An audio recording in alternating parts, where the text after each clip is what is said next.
Kudus berhembus sekarang, berhembuslah di tempat ini, mengalirkan roh-Mu, mengalirkan roh-Mu, membawa kuasa-Mu. Ya Roh Kudus, hadir di sini. Ya Roh Kudus, berhembus sekarang, berhembuslah di tempat ini, mengalirkan roh-Mu, mengalirkan roh-Mu. Shalom Bapak Ibu Saudara yang di rumah-rumah. Shalom.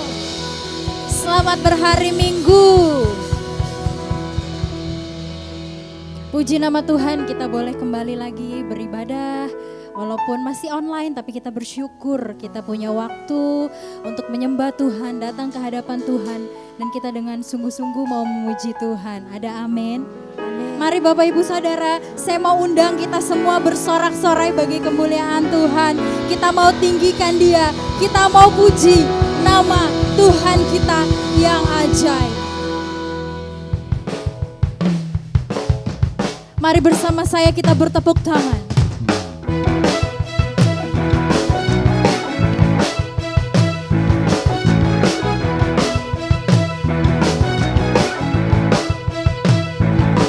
Mari umat Tuhan katakan,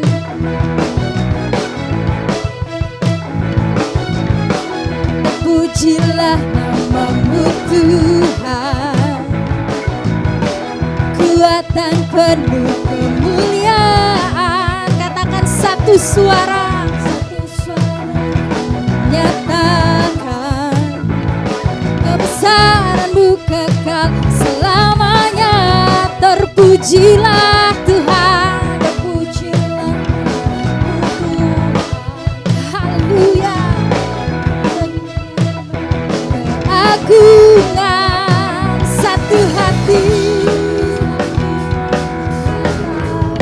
kerajaan-Mu kekal selamanya. Katakan wow,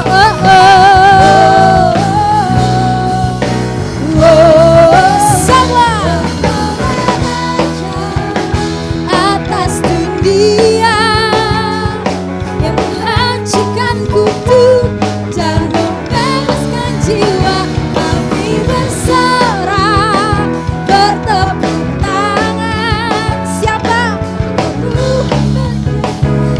Dan meminta untuk selamanya.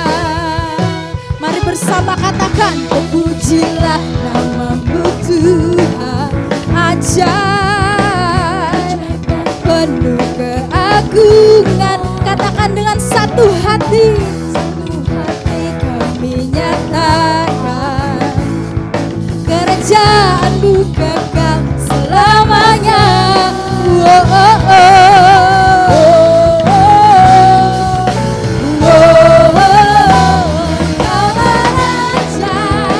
Atas dunia yang menghancurkan kutub dan membebaskan jiwa. Kami bersorak,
yang terbaik buat Tuhan.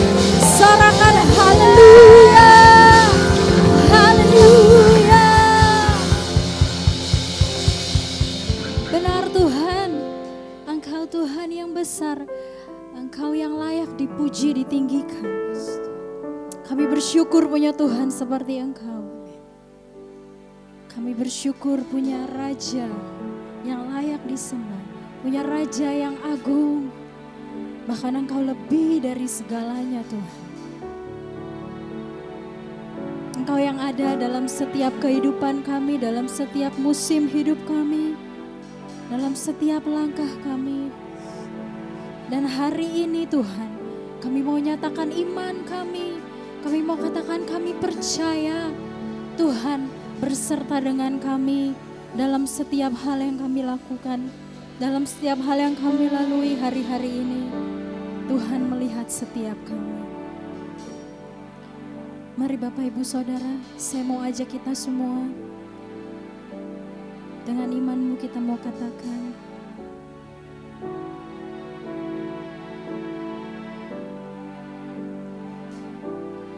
ku yakin saat kau berfirman, ku menang saat kau bertindak. Hidupku hanya ditentukan oleh perkataanmu.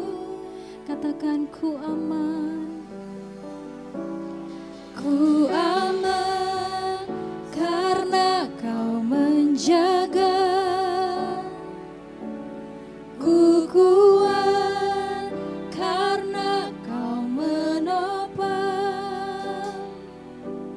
Hidupku hanya ditentukan oleh kuasa-Mu.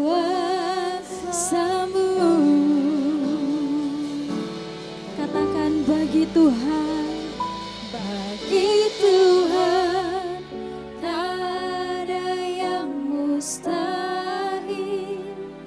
Bagi Tuhan tak ada yang tak mungkin. Mujizatnya disediakan bagiku. Ku diangkat dan dipulihkannya. Mari dengan segenap hatimu nyatakan keyakinanmu pada Tuhan. Saat kau berfirman, ku menang, ku menang. Saat kau bertindak, hidupku hanya ditentukan oleh perkataanmu. Ku aman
mustahil bagi Tuhan, tak ada yang tak mungkin. Mujizatnya disediakan bagiku, ku diangkat dan dipulihkan. Mari angkat kedua tanganmu dengan sungguh-sungguh nyatakan, di Tuhan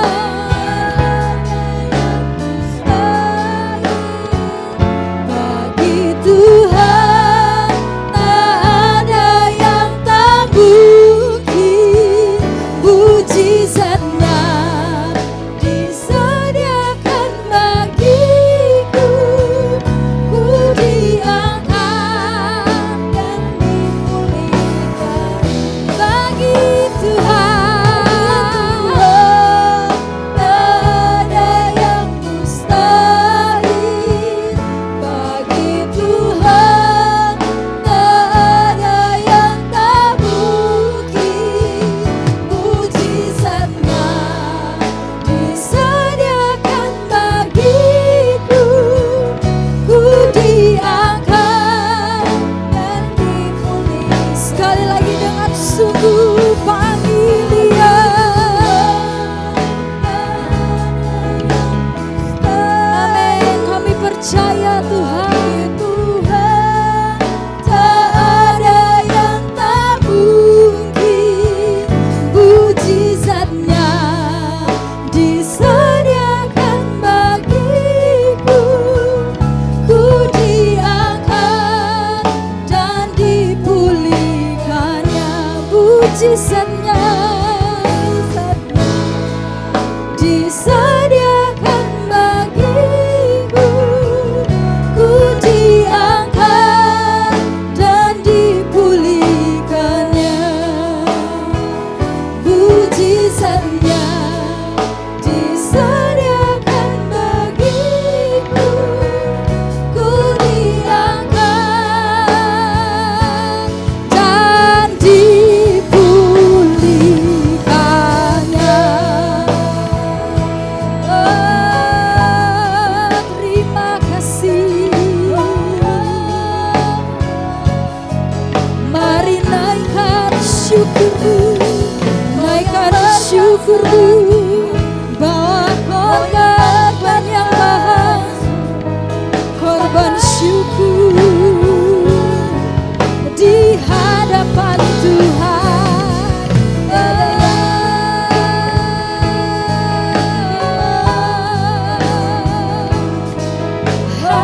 Haleluya, haleluya. Kami bersyukur, sembah Dia, tinggikan Dia, Dia Yesus. Haleluya. Mari naikkan ucapan syukurmu.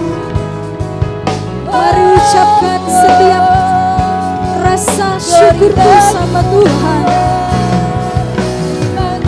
Bawa yang terbaik untuk menyembah Dia.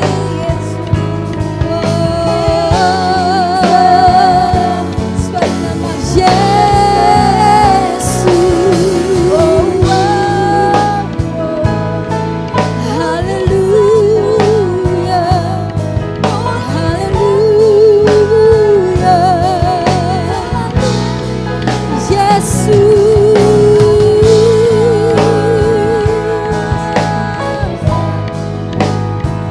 Ini setiap kami Tuhan, kami mau bawa yang terbaik untuk menyembah-Mu. Setiap kami Tuhan, layakkan setiap kami Yesus.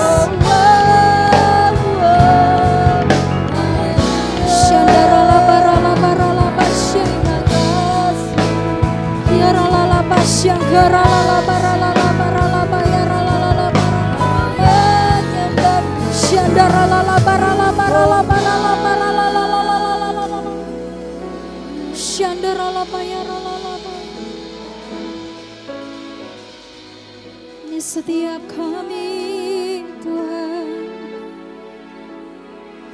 kami umat-Mu menyembah-Mu, menyembah Engkau Allah yang kudus, menyembah Engkau sebab Engkau layak terima pujian sembah kami buat Engkau Yesus.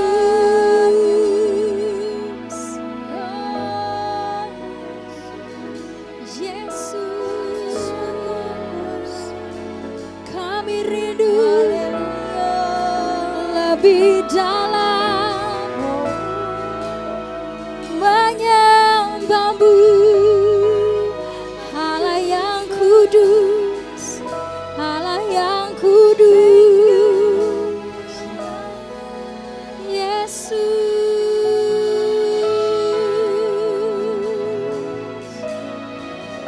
Haleluya.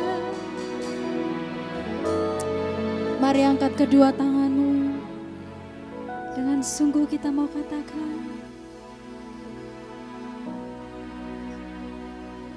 Sembah kudus, kudus, kuduslah Tuhan, dan ku sanjung Kamu mulia, mulia.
You are holy. Holy are you, Lord God Almighty. Worthy is the Lamb. Worthy is the Lamb. You are holy. Mari nyatakan dengan hatimu. Yes, you are holy, Lord. Are you, Lord God Almighty? Worthy is the Lamb. Worthy is the Lamb. You are holy. Holy are you, Lord God Almighty. Worthy is the Lamb. Worthy is the Lamb. You are holy.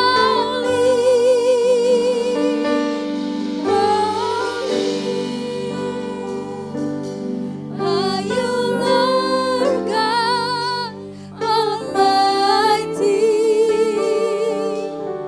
Worthy is the Lamb. Worthy is the Lamb. Worthy is the Lamb. Worthy is the Lamb. Worthy is the Lamb. Say,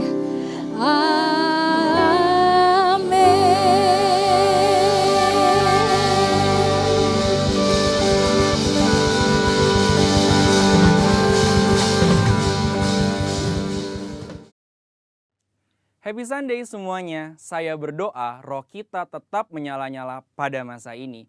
Edisi Voice of Pentecost kali ini akan membahas mengenai generasi Yeremia, generasi akhir zaman. Mungkin banyak dari kita yang masih asing atau mempertanyakan istilah ini. Apa sih generasi Yeremia? Sesuai dengan pesan Tuhan mengenai Pentakosta ketiga yang akan membangkitkan generasi Yeremia, yaitu anak-anak muda yang dipenuhi Roh Kudus, cinta mati-matian kepada Tuhan Yesus, tidak kompromi terhadap dosa, dan akan bergerak untuk memenangkan jiwa. Maka dari itu, hari ini mari kita lihat apa yang Alkitab katakan tentang generasi Yeremia, generasi akhir zaman. Apabila kita membaca kitab Yeremia dan kehidupan Yeremia, kita mengetahui bahwa Yeremia dipanggil sejak masa mudanya. Di dalam Alkitab biasanya seseorang yang dipanggil sejak masa mudanya memiliki kekhususan yang penting. Mereka memainkan peran penting yang menjadi titik balik rencana Allah bagi umatnya. Kita juga dapat menemukan bahwa kehidupan dan pelayanan Yeremia memiliki korelasi dengan anak-anak muda yang sedang melayani Tuhan pada masa ini. Yang pertama, Yeremia hidup dan melayani dalam zaman yang unik, di mana bangsa Yehuda akan memasuki satu era yang baru. Pemahaman-pemahaman dan cara hidup mereka yang lama kini harus diperbaharui. Yeremia hidup mengikuti tuntunan dan pesan Tuhan sehingga dapat memasuki era baru ini. Yeremia juga hidup di zaman lunturnya pengenalan akan Tuhan, di mana orang-orang tetap beribadah seperti biasa secara formalitas. Mereka datang beribadah kepada Tuhan, tetapi tidak menunjukkan pertobatan dan perubahan hidup. Apabila kita melihat hari ini, ada berapa banyak orang Kristen yang beribadah tetapi hatinya menjauh dari Tuhan. Maka dari itu, generasi Yeremia adalah generasi yang siap memasuki era baru dengan cara penuh Roh Kudus dan menyuarakan pertobatan besar-besaran. Yang kedua, Yeremia dipanggil kepada gaya hidup penyangkalan diri yang radikal. Dalam Yeremia 1 ayat 17-18, Tuhan meminta Yeremia tidak gentar menyuarakan hal yang bertentangan dengan dosa dan pelanggaran. Yeremia sangat banyak menyangkal dirinya. Ia bahkan diminta untuk tidak menikah, mengingat bangsanya akan memasuki keadaan darurat. Hal ini bukan berarti semua generasi Yeremia dipanggil untuk tidak menikah. Tetapi ini menjadi contoh betapa sungguh-sungguhnya generasi Yeremia harus menyangkal dirinya. Hari-hari ini kita juga sedang memasuki keadaan darurat. akibat dari merebaknya COVID-19 dan krisis ekonomi yang mempengaruhi seluruh dunia. Mungkin keadaan darurat hari ini menjadi tanda bangkitnya generasi Yeremia. Maka generasi Yeremia adalah generasi yang siap menyangkal dirinya bagi rencana Tuhan dalam banyak hal. Generasi yang cinta mati-matian kepada Tuhan Yesus dan akan melayani Indonesia seperti yang belum pernah terjadi sebelumnya. Yang ketiga, Yeremia mendapatkan pesan mengenai fase selanjutnya dari rencana Tuhan. Yeremia 31 ayat 33 sampai 34 mengatakan, "Tetapi beginilah perjanjian yang kuadakan dengan kaum Israel sesudah waktu itu. Demikianlah firman Tuhan. Aku akan menaruh Tauratku dalam batin mereka dan menuliskannya dalam hati mereka. Maka aku akan menjadi Allah mereka dan mereka akan menjadi umatku. Dan tidak usah lagi orang mengajar sesamanya atau mengajar saudaranya dengan mengatakan, 'Kenallah Tuhan,' sebab mereka semua besar kecil akan mengenal aku, demikianlah firman Tuhan. Sebab aku akan mengampuni kesalahan mereka dan tidak lagi mengingat dosa mereka." Dari ayat ini kita mengetahui bahwa Yeremia adalah pembawa pesan mengenai suatu perjanjian yang baru, di mana keadaan Israel akan dipulihkan karena tugas mereka belum selesai, yaitu datangnya Mesias Tuhan Yesus Kristus. Maka dari itu, generasi Yeremia adalah generasi yang membawa pesan Tuhan tentang kedatangan Tuhan Yesus Kristus yang didahului oleh penggenapan amanat agung. Hari ini, mari saudara sekalian, kita meresponi panggilan Yeremia dengan cara hidup penuh Roh Kudus, cinta mati-matian kepada Tuhan Yesus, tidak kompromi terhadap dosa, dan bergerak memenangkan jiwa. Tuhan Yesus memberkati.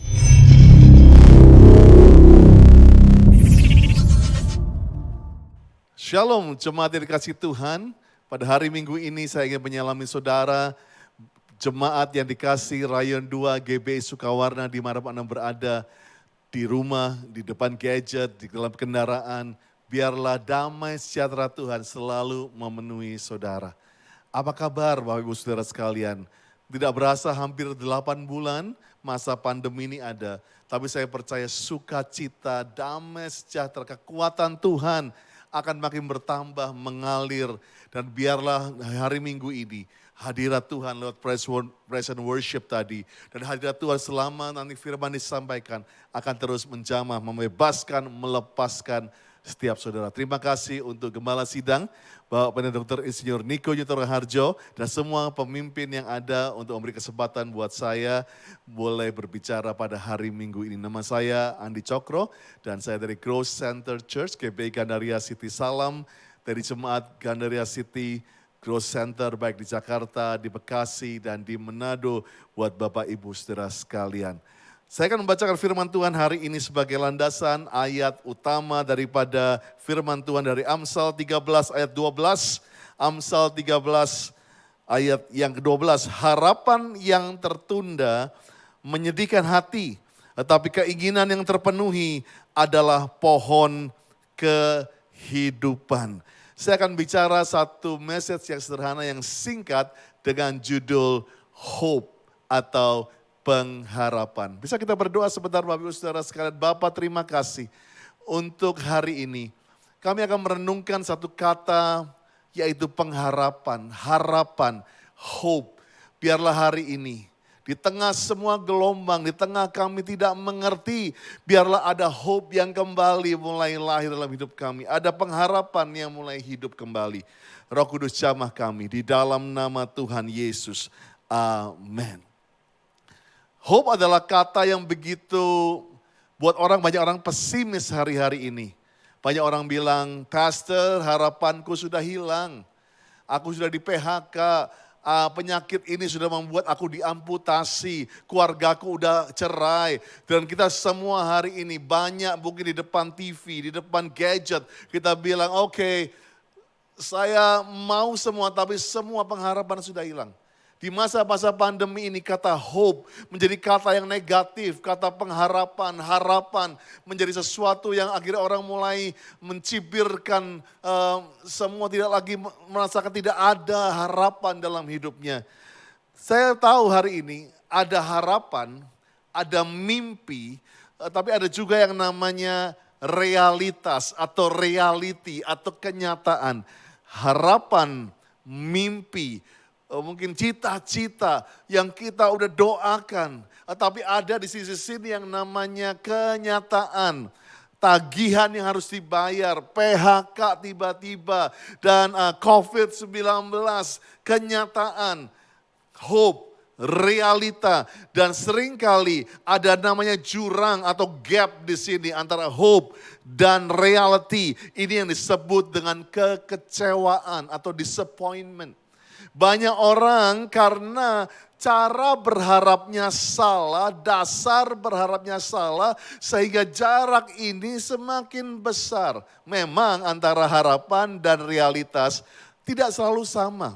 Tetapi kita bisa sebagai anak Tuhan, kita bisa belajar seharusnya pengharapan, apa yang kita inginkan, apa yang kita cita-citakan dengan kenyataan seharusnya tidak terlalu jauh bedanya. Nah, semakin besar gap ini, semakin jurang kecewa itu. Tadi kita baca sama-sama harapan yang tertunda atau harapan yang gak jadi kenyataan atau hope yang gak menjadi realita itu menyedihkan hati. Bahasa aslinya dikatakan menyakitkan hati, merobek hati. Berapa banyak orang yang hari-hari ini lompat dari gedung bertingkat, lompat dan menghabisi nyawanya, minum racun dan segala macam. Tiba-tiba gelap mata karena apa? Merasakan harapan, cita-citanya nggak jadi. Nggak didapatkan. Yang dulu dia doakan, yang dulu dia imani setiap hari Minggu akan dia terima. Yang dia hadapi di depan piringnya, di depan mejanya adalah jauh berbeda. Sebab itu dikatakan Amsal dibilang berkata harapan yang tertunda itu menyedihkan hati. Tetapi keinginan terpenuhi adalah pohon kehidupan. Sebab itu hari ini izinkan saya memberikan 4 dasar pengharapan yang benar.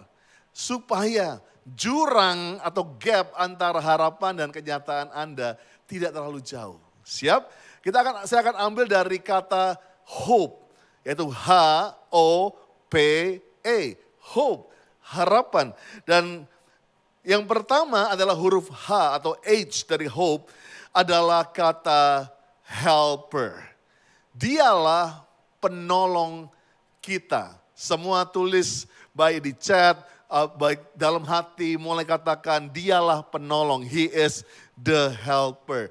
Dan saya percaya itulah yang membuat harapan kita tidak menjadi surut. Itulah kenapa harapan kita masih bisa bersuka cita. Kita masih bisa berharap karena yang bisa menolong kita bukan sekedar pejabat, bukan asuransi, bukan deposito, bukan orang kaya. Tetapi yang menjadi sumber pertolongan kita is Jesus Christ, Tuhan Yesus Kristus. Wow, katakan amin. Saya percaya toko bisa tutup, pabrik bisa bangkrut, bank bisa bangkrut dalam semalam. Keadaan apapun bisa hancur. Orang-orang kaya bisa miskin menjadi dalam satu malam. Tetapi yang namanya Tuhan Yesus, penolong kita. Dialah everlasting Almighty God. Dialah Allah yang penuh kuasa untuk selama-lamanya. Katakan amin.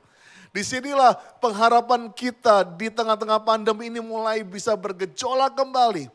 Sebab kita menaruh pengharapan kita kepada kunci yang luar biasa. Dialah penolong kita. Katakan amin. Ibrani 13 ayat 6. Sebab itu dengan yakin, aku suka ini. Dengan yakin aku, kalian, kita semua dapat berkata, Tuhan adalah penolongku. Aku tidak akan takut. Apakah yang dapat dilakukan manusia terhadap aku? Biarlah hari ini kita dengan yakin, dengan percaya, dengan mantap bisa berkata, God is my helper. Tuhan adalah penolongku. Biar kuping telinga kita dengar dan iman timbul dari pendengaran akan apa yang tadi firman katakan. Tuhan adalah penolongku. Dan aku tidak akan takut. Saat ini mungkin engkau merasakan kekecewaan. Engkau merasakan sakit hati. Engkau merasakan ada ketakutan. Tapi saya berkata biar kita hari ini. Kita berkata aku tidak akan takut. Di Mazmur 46 ayat 2. Allah itu bagi kita tempat perlindungan dan kekuatan. Sebagai penolong dalam kesesakan dia sangat terbukti. Cuman Tuhan yang berani kasih surat garansi sebagai penolong. Dan saya percaya itulah Allah kita. Dan yang jaminannya adalah firman Tuhan yang tidak pernah kembali dengan sia-sia. Jaminannya adalah waktu dia berani menyerahkan hidupnya untuk kita boleh peroleh harapan untuk melihat hari esok. Karena semua kita diciptakan dalam dosa yang harusnya artinya tidak punya masa depan. Harapannya adalah neraka. Tetapi karena dia yang menjadi jembatan, yang naik ke kayu salib. Sehingga kita mulai hari ini bisa berkata, aku punya harapan. Karena Yesus bagiku adalah kekuatan. Aku punya hari esok. Wow, dan saya percaya itulah Allah bagi kita tempat perlindungan dan kekuatan. Sebagai penolong dalam kesesakan sangat terbukti. Mazmur 121 ayat 1 sampai 3. Aku melayangkan mataku ke gunung-gunung. Dari manakah akan datangnya pertolonganku? Pertolonganku ialah dari Tuhan. Yang menjadikan langit dan bumi. Ia tak akan membiarkan kakimu goyah, penjagamu tidak akan terlelap. Katakan amin. Dan saya percaya gunung-gunung melambangkan masalah. Gunung-gunung melambangkan pergumulan. Seringkali mata kita melihat kepada gunung-gunung itu. Dan dari manakah datangnya pertolonganku? Sering kita berharap adanya keajaiban. Tapi biarlah hari ini dengan mantap kita berkata pertolonganku ialah dari Tuhan yang menjadikan langit dan bumi. That's point number 1. Itulah poin nomor 1. Dasar yang benar dari hope, dari pengharapan kita adalah huruf H. He is the helper. Amin. Siap nomor 2. Nomor 2 adalah huruf O. Dan saya berkatakan ini. Huruf O adalah berkata kita, we are not, sekali, not orphan.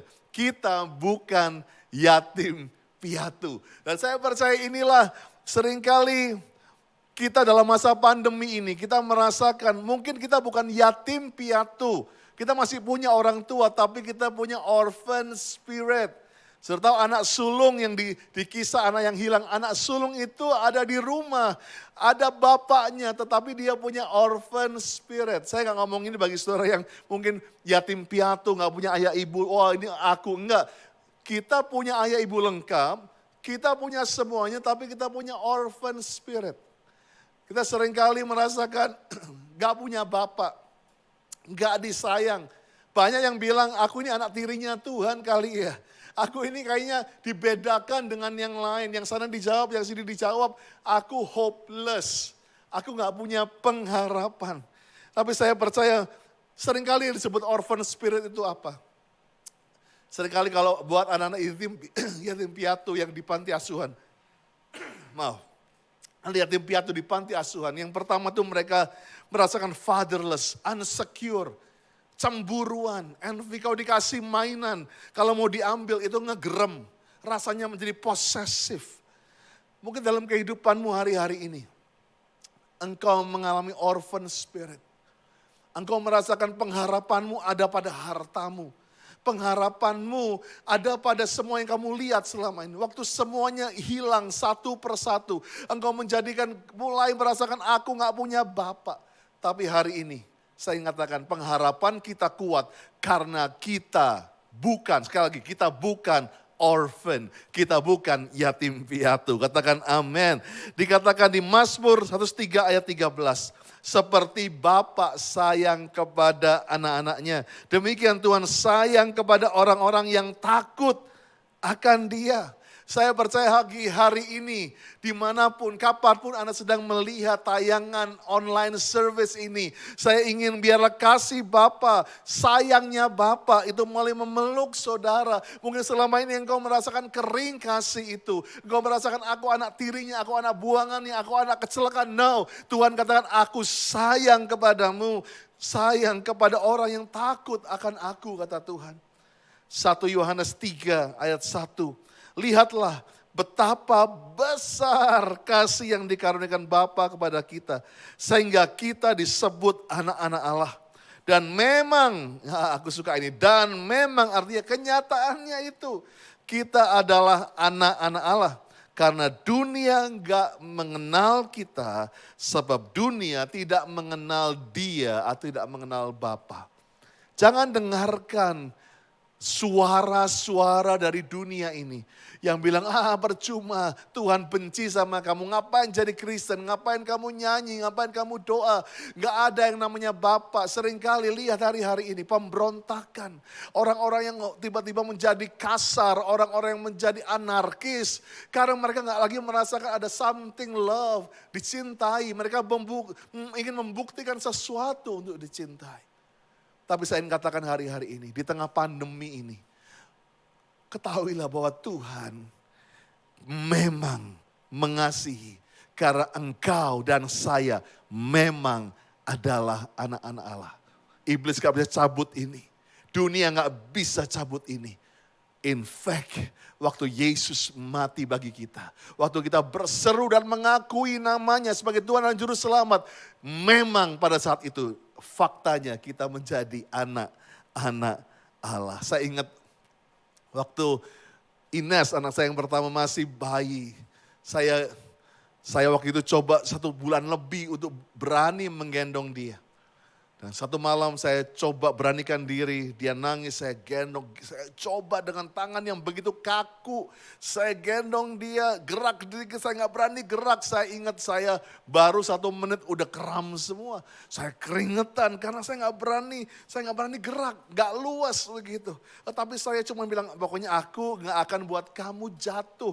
Dia menggeliat dan saya tekap dia, saya mau buat dia convert. Gak ada pikiran sedikit pun, saya gak mau gerakkan 1 senti pun tangan saya supaya dia gak jatuh dan bangun. Tiba-tiba di tengah saya lagi gendong itu. Tuhan suruh nyanyikan lagu yang lama kita nyanyikan. Kau di tanganku, kau di hatiku, di pikiranku, di rencanaku.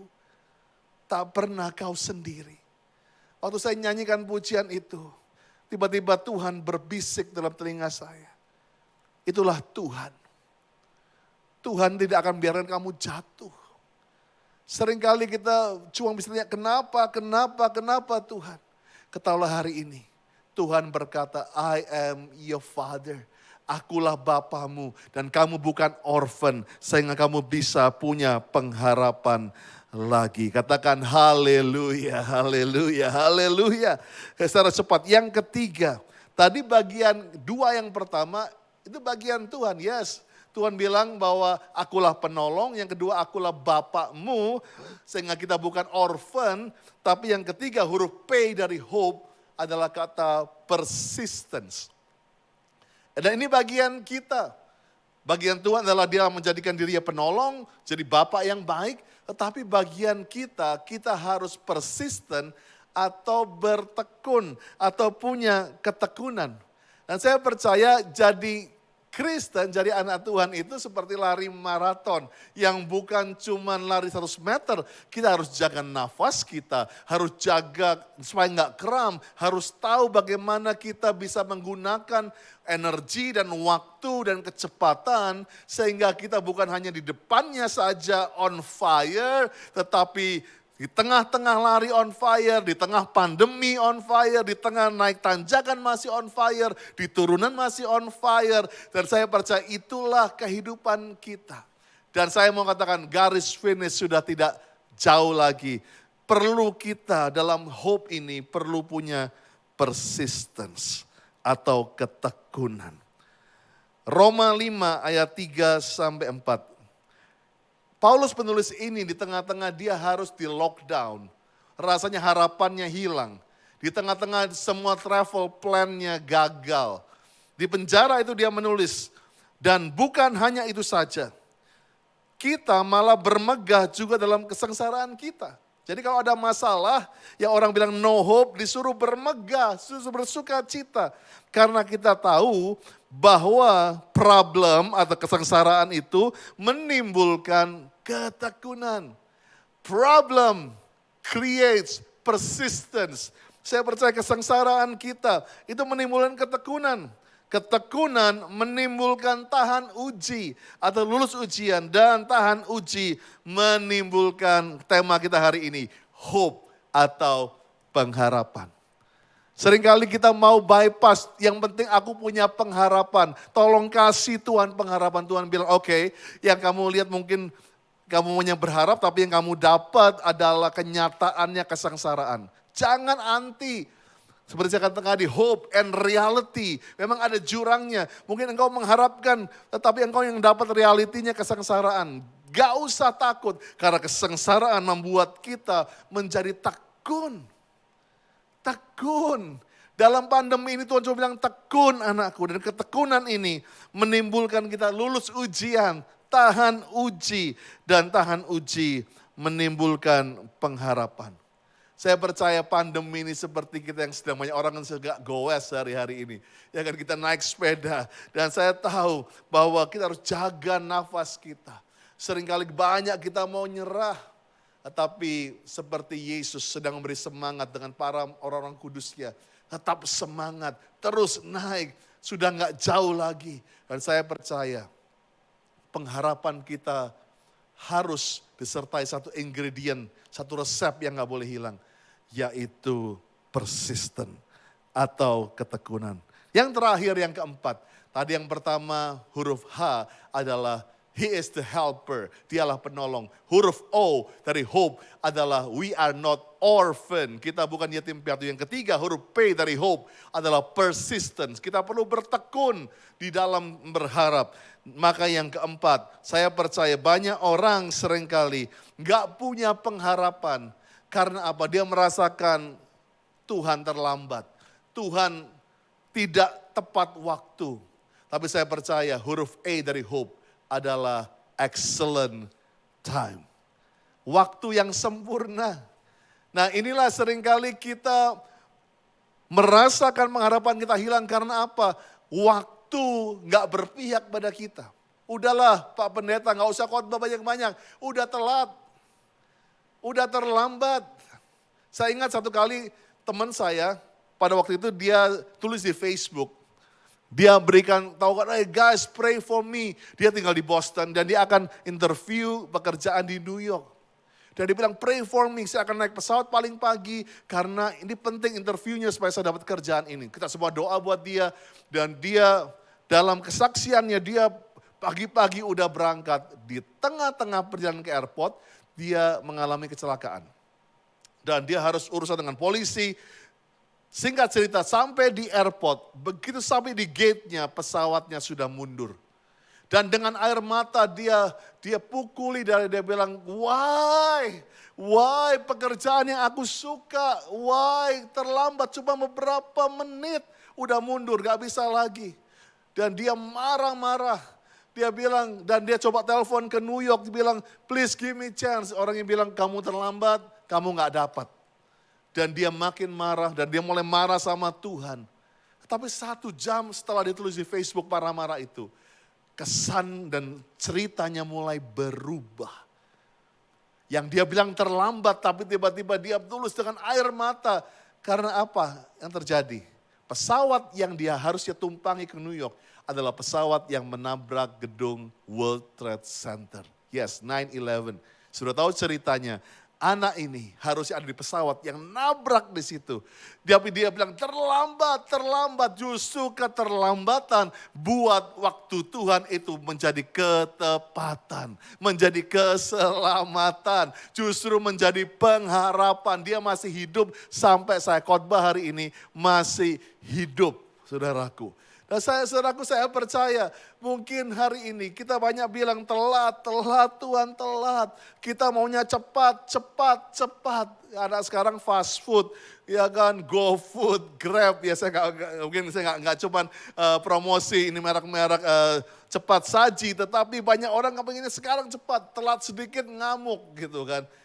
Karena semua orang tidak mau slow. Ibu-ibu yang sudah nonton ini setuju sama saya, sering kali slow is good. Ada namanya slow cooker. Semakin lama dimasak, semakin empuk, ya kan? Ya, ada slow seringkali cara masak mungkin daging panggang itu harus tepat waktunya. Terlalu cepat, tidak matang di dalamnya. Masak steak harus tahu seringkali slow is good. Nah seringkali kita nggak mau kata slow itu. Tapi saya suka ayat yang mengenai excellent time adalah nggak ada yang lain selain Pengkhotbah 3. You love this. Pengkhotbah 3 ayat 11. Tuhan membuat segala sesuatu indah, sempurna, excellent pada waktunya. Bahkan ia memberikan kekekalan dalam hati mereka. Manusia nggak dapat menyelami pekerjaan lakukan Allah dari awal sampai akhir. Inilah problemnya. Manusia nggak tahu dari awal sampai akhir. Belum akhir sudah bilang terlambat. Belum akhir sudah bilang Tuhan jahat. Belum akhir sudah menyimpulkan buku kehidupanmu. Hari ini engkau belum berakhir, jemaat Tuhan.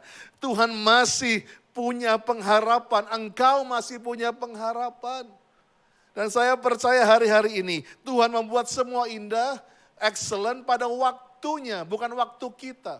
Seringkali kita maunya waktu kita. Tapi waktu punya dua kata, saya nggak bisa jelaskan banyak-banyak, yaitu kronos. Waktu adalah waktu saya dan saudara itu sama. Kalau mau ketemu jam 7 pagi bisa ketemu karena sama waktunya. Tapi waktu Tuhan yang disebut di Pengkhotbah 3 adalah kairos, waktu Tuhan. Yaitu buat saya bisa 1 menit, buat saudara 1 hari, buat berapa kita bisa 10 tahun. Nobody knows. Jadi jangan pernah bilang terlambat atau gak punya pengharapan lagi sebelum kamu tahu excellent time-nya Tuhan. Dan Tuhan membuat semuanya tepat waktu pada waktunya. Marta dan Maria sempat pahit. Dia bilang, coba guru kamu datang. Lazarus tidak mati. Yusuf mungkin di tengah semuanya dia harus delay berapa puluh tahun. Gak jadi pemimpin, masuk di sumur kering, masuk di penjara. Dia bilang terlambat. Semua orang-orang yang sukses pernah ngalami terlambat. Tetapi Tuhan selalu tepat waktu. Hari ini pengharapan kita hanya ada pada Tuhan. Buat saya selesai, tapi hope, pengharapan punya 4 poin. Helper, dialah penolong. Kedua adalah kita bukan orphan, kita bukan yatim piatu. Yang ketiga persistent, kita harus bertekun. Dan ingat, excellent time. Pengharapan kita ada pada waktunya Tuhan. Izinkan saya berdoa saat ini. Bapa, terima kasih. Saat ini hambamu mengimpartasikan urapan untuk bisa berharap kembali. Kami tahu hari ini janjimu seperti fajar di pagi hari. Pengharapan kami kepada Tuhan. Pertolongan kami yang dijamin oleh firman. Dan kami bukan yatim piatu. Dan kami akan berjanji untuk bertekun setia sampai akhir. Dan kami tahu Tuhan, Tuhan membuat semua indah pada waktunya. Apa yang kami katakan terlambat, buat Tuhan tepat waktu. Kuatkan hamba-hambamu, kuatkan jemaatmu, kuatkan gerejamu. God is good. Amen. God bless you.